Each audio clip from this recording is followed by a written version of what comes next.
Hello everyone, in this video we will learn how to create a beautiful texture with dry brush strokes on the ground area. Along with that we will also learn how to create a soft white clouds in the sky. I'm hoping you all are excited. Right, so let's get started. If you didn't know already, here I'm doing a 6-part mini landscape paintings where we will be painting 6 mini landscape on a very small size of paper. We have already completed the two, which you can see it on the screen, and if you haven't watched them I will link it in the description box below, so make sure you check it out. Also do check out the first video to know all the materials, the size of the paper and everything if you are following me or if you are painting along with me. Alright, so yeah, the basic material remains the same, and as always I will just use the spray bottle to spray it on my paints before starting to sketch, so that whenever I start painting the colors would be reactivated. Alright, so let's get started. The sketch is very simple. I have put the final painting on the left hand side so that you know what I am sketching. So it's very simple. You just have to draw a small tiny little house on the horizon line, and that's all with the sketching part. Let's all we will be doing it with our paints. Alright, so once that is done, let's first paint the sky first. So as we want a very soft fluffy white clouds on the sky, we'll be using wet on wet technique. So here I'm wetting the whole of the sky area with clean water. You see the amount of time I'm investing in just wetting that area.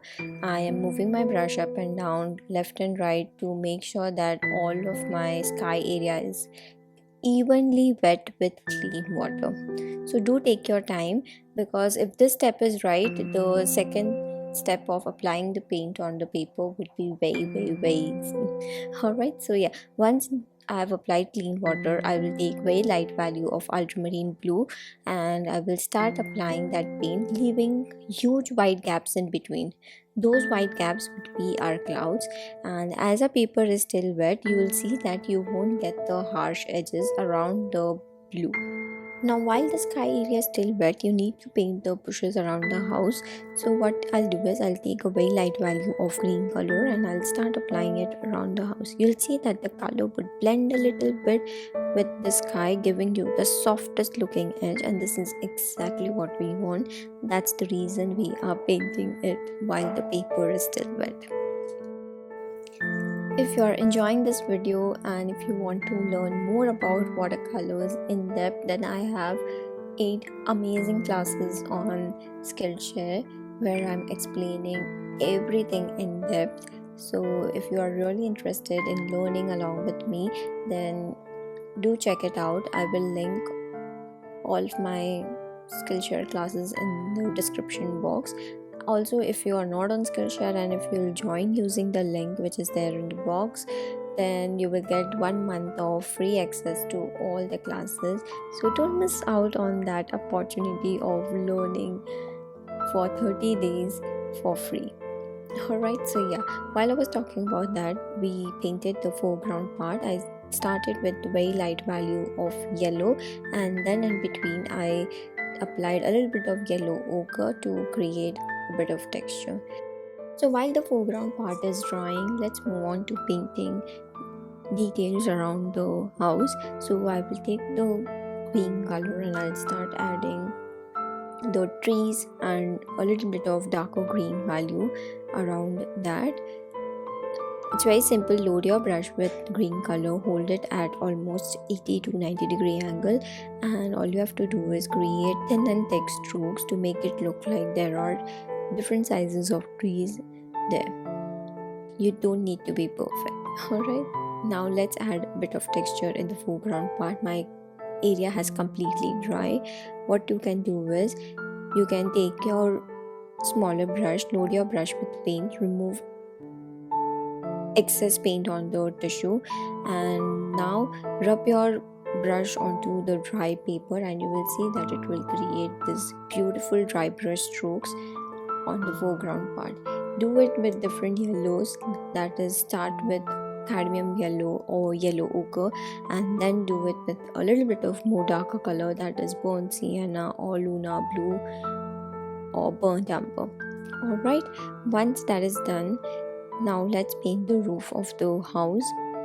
So here I'm just taking the brown color and I'll paint the top of the house with that color, and then I will again let it dry before moving on to the